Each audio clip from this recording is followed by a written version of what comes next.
In May 2011, America's new first couple, Barack and Michelle Obama, made their first official state visit to the UK. President Obama is on a 2-day state visit to Britain and got a royal reception this morning. The trip lasted less than 72 hours, but that was enough time for the First Lady to change the way we think about the politics of fashion forever. Of course, there had been no shortage of stylish First Ladies before her. Jackie Kennedy with her pillbox hats and sleek, sophisticated skirt suits remains an icon. Even Hillary Clinton's uniform of pragmatic pantsuits would become a symbol of her 2016 presidential campaign, just as red hats were for her opponent Donald Trump. But Michelle Obama will forever be known as a pioneer, not only as America's first and only black First Lady, but as the first to rip up the rulebook with her mix of high and low labels, the first to warrant a blog chronicling her outfit choices, the first to star on 3 Vogue covers, the first to use sartorial diplomacy to make a political statement about diversity and inclusion.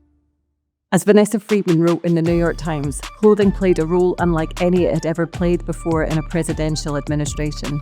Mrs. O did so with the aid of her stylist Meredith Coop. It was Coop's job to be deeply attuned to the First Lady's style and, crucially, what it communicated to the world. I, Barack Hussein Obama, do solemnly... Obama's historical presidency ran in tandem with the rise of social media, in which each and every public appearance was shared and scrutinized instantly. As one of the most visible women on the global political stage, the First Lady quickly learned that her image could be used as a tool to influence and shape opinion, and turned that to her advantage. Her trip to Britain was a masterclass in sartorial diplomacy. By championing a crop of London's buzziest brands from Preen to Roxanda Ilinchik, she showcased both her fashion nous and appreciation of homegrown talent. This was punctuated with a sprinkling of her favourite US exports.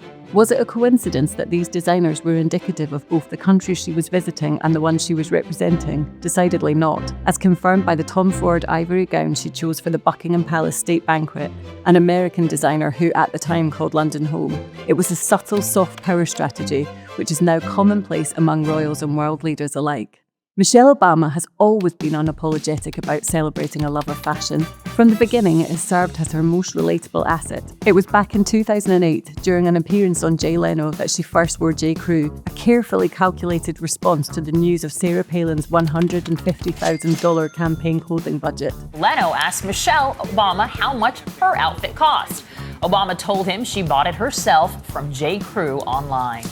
Her influence was even the subject of a study published in the Harvard Business Review entitled How This First Lady Moves Markets. Its author, David Yarmack, analysed 245 items of clothing from 29 brands worn for the 189 public appearances during the first year of Obama's term. He found the total value generated was $2.7 billion, an average of $14 million per outing.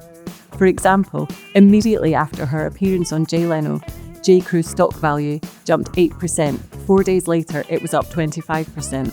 The objective was not financial gain though, but a bid to break the mould. Many First Ladies before her relied on a small number of trusted designers. For example, Carla Bruni loved Dior, Hillary Clinton favoured Oscar de la Renta, and Oleg Cassini was the go-to for Jackie Kennedy. With the Kennedys in the White House, Washington soon replaced Hollywood as the glamour capital of the world.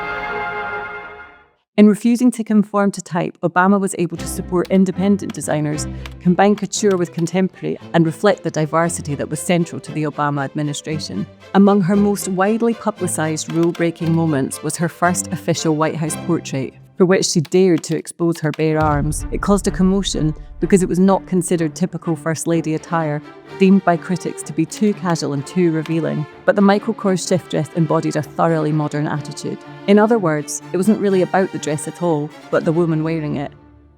During her time in the White House, the Harvard-educated lawyer shed pretty much every preconceived notion about what it takes to be a political style icon and threw open the door for a new generation of women in power to follow her lead and break the mould. See Kamala Harris's Converse trainers or AOC's Tax the Rich rented dress at the 2021 Met Gala. We're not talking about the right to wear a sleeveless dress, flat shoes or a high street cardi here, but permission to embrace fashion as self-expression without compromising your power or intelligence.